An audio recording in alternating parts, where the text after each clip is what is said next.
Hi friends, అందరు ఎలా ఉన్నారు? బాగున్నారా? నేను బాగున్నాను ఫ్రెండ్స్. ఇదైతే చారు రసం. చారు అంటే చాలామందికి ఇష్టం. లిక్విడ్స్ అనేవి ఉండాలి. సాంబార్ కానీ, పప్పు కానీ, చారు కానీ మనకి డైలీ మెనూలో ఉండాలి కదా.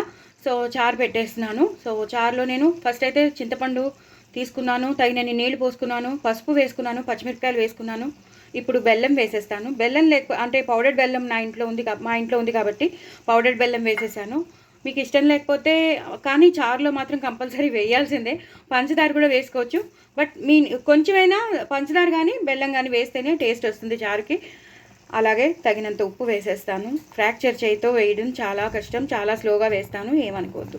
సో మనం నీళ్లు బాగానే ఎక్కువే తీసుకున్నాను కాబట్టి తగినంత ఉప్పు, బెల్లం వేసేసాను, పచ్చిమిరపకాయలు వేసాను, పసుపు వేసాను, చింతపండు వేసాను. ఇప్పుడు నేను మీకు మా చారు పొడి చూపిస్తాను. అలాగే చారు పొడిలో ఎలా వేయాలో పేస్ట్ అది కూడా చూపిస్తాను. సో ఇదనమాట చారు పొడిలో నేను చారు పొడి మేకింగ్ మీకు వీడియో ద్వారా షేర్ చేస్తున్నాను కాబట్టి మీరు తప్పకుండా చూడండి, చేసుకోండి. అందులో ఏమేమి వేసానో మీకు తెలిసిపోతుంది. చారు పొడి చేసుకుని పెట్టేసుకోండి, ఎప్పటికప్పుడు హ్యాపీగా చేసేసుకోవచ్చు. ఎటొచ్చి నేను ఇందులో నేను వెల్లుల్లిపాయ వేయలేదు. మీరు కావాలంటే వెల్లుల్లిపాయలు వేసుకోండి. ధనియాలు, జీలకర్ర, ఎండుమిరపకాయలు, పసుపు, అలాగే ఎండుమిరపకాయలు చెప్పాను కదా, వాము వేశాను, పసుపు వేసాను, కొంచెం ఇంగు వేసేసి నేను గ్రైండ్ చేసేసుకున్నాను అనమాట. మిగతా ఇంకా మెంతులు వేసామనుకోండి అప్పుడు ఏమవుతుంది, చేదు వచ్చేస్తుంది. అలా కాకుండా ఎక్కువ ధనియాలు వేసుకోవాలి, ఎక్కువ జీలకర్ర వేసుకోవాలి, ఒక 2 స్పూన్స్ వాము వేసుకోవాలి. అలాగే మన ఎండుమిరపకాయలు వేసుకోవాలి. మీ కారానికి తగ్గట్టు ఎండుమిరపకాయలు వేసుకుని, పసుపు వేసుకుని, కొంచెం ఇంగు వేసేసుకుని గ్రైండ్ చేసేసుకోవాలి. మీకు వెల్లుల్లిపాయలు కావాలి అన్నప్పుడు ఇక్కడ నేను వెల్లుల్లిపాయలు పెట్టుకున్నాను, చూసారు కదా. ఆ వెల్లుల్లిపాయలు కూడా వేసుకుని మీరు డ్రైగా గ్రైండ్ చేసుకోవచ్చు. బట్ అది మనం పూజలకు కానీ మంచి వాటికి పూజ చేసేటప్పుడు మనం వాడకూడదు.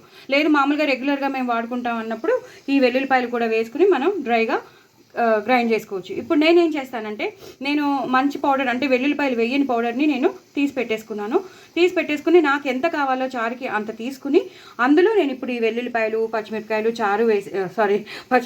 టమాటోలు వేసేసి గ్రైండ్ చేసేస్తాను అనమాట. అలాగే క్రష్డ్ వెల్లుల్లిపాయలు ఉన్నాయి, అవి కూడా వేసేస్తాను. ఇందులో చారులో వేస్తాను, ఇవి మాత్రం మిక్సీలో వేస్తాను, ఈ 3ను.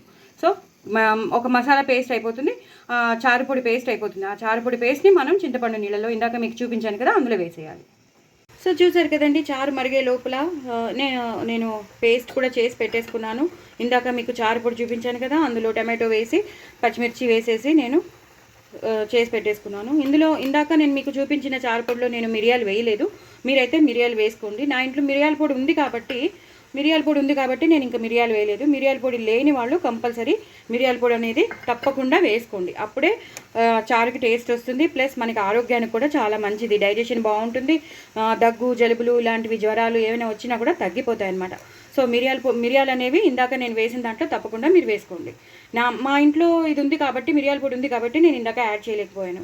సో మళ్ళీ మీకు చెప్తున్నాను. సో ఇది బాగా మరగాలండి. మరిగాక మనం మరిగేటప్పుడు కొత్తిమీర, కరివేపాకు వేసేసుకోవచ్చు. అది కూడా నేను వేసేస్తాను.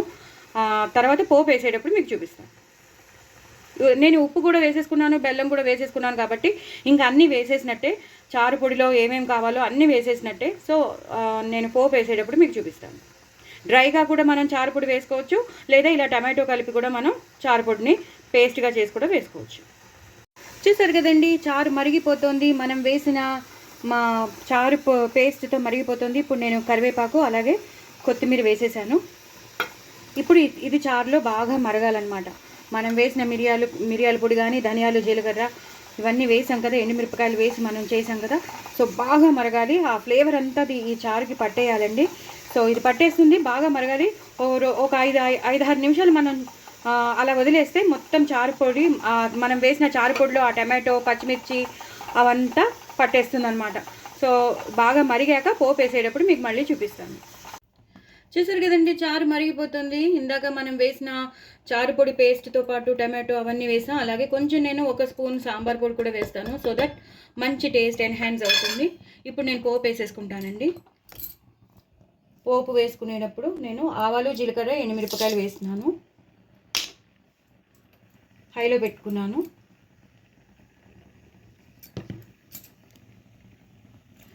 ఆవాలు, జీలకర్ర, ఎండుమిరపకాయలు, ఇంగువ, అంతే, ఇంకేం వేయనండి నేను.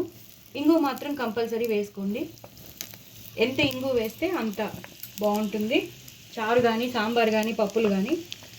సో ఇది ఒక్కసారి ఇలా అయిపోవాలి. బాగా వేగిపోవాలన్నమాట. ఇంగు, పోపు అలాగే మిరియాలు అనేవి చారులో కంపల్సరీ అన్నమాట. వేగిపోయింది కదండి, కలర్ కూడా మారిపోయాయి. ఎండుమిరపకాయలు కానీ ఆవాలు జీలకర్ర కానీ వేగిపోయింది. ఇప్పుడు నేను మెల్లిగా ట్రాన్స్ఫర్ చేసేస్తాను. చాలా నెమ్మదిగా ట్రాన్స్ఫర్ చేసుకోవాలి.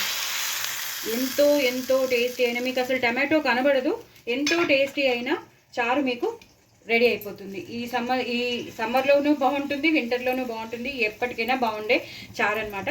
తప్పకుండా మీరు కూడా చేసుకోండి. నా ఛానల్ని మాత్రం సబ్స్క్రైబ్ చేసుకోవడం అసలు మర్చిపోవద్దు.